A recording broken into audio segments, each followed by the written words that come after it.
Oh, shit.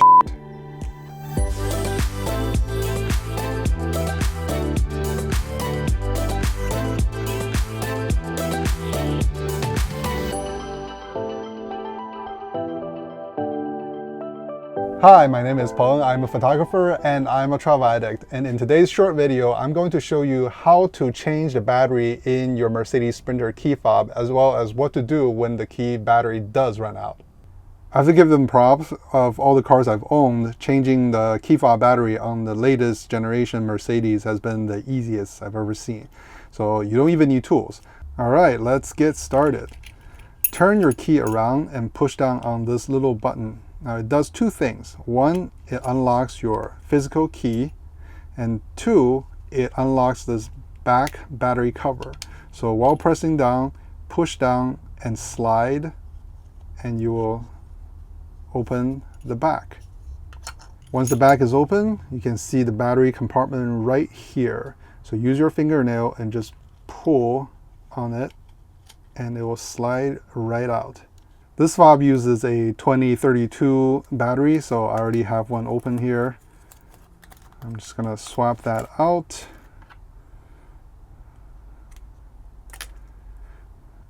The positive side will face the plastic, and the negative side will be the exposed part. And then let's slide it back in. That's it. And lastly, slide this cover back on and make sure you lock the key back in and you're all set. If you see that battery low message on your screen, don't panic. I've been having that message on my screen for 2-3 weeks now before I replaced the batteries, and it still worked. However, if you do let the battery run completely dry, here's how you can still get home. Remember that physical key I was talking about earlier?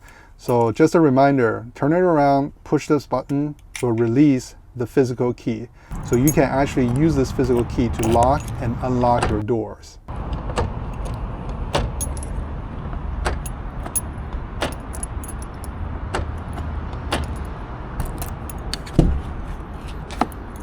With a completely dead key fob, you can still start the van and drive away.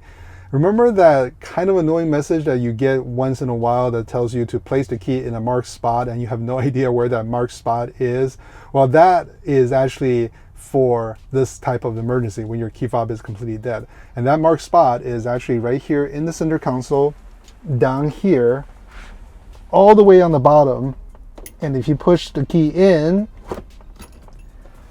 now,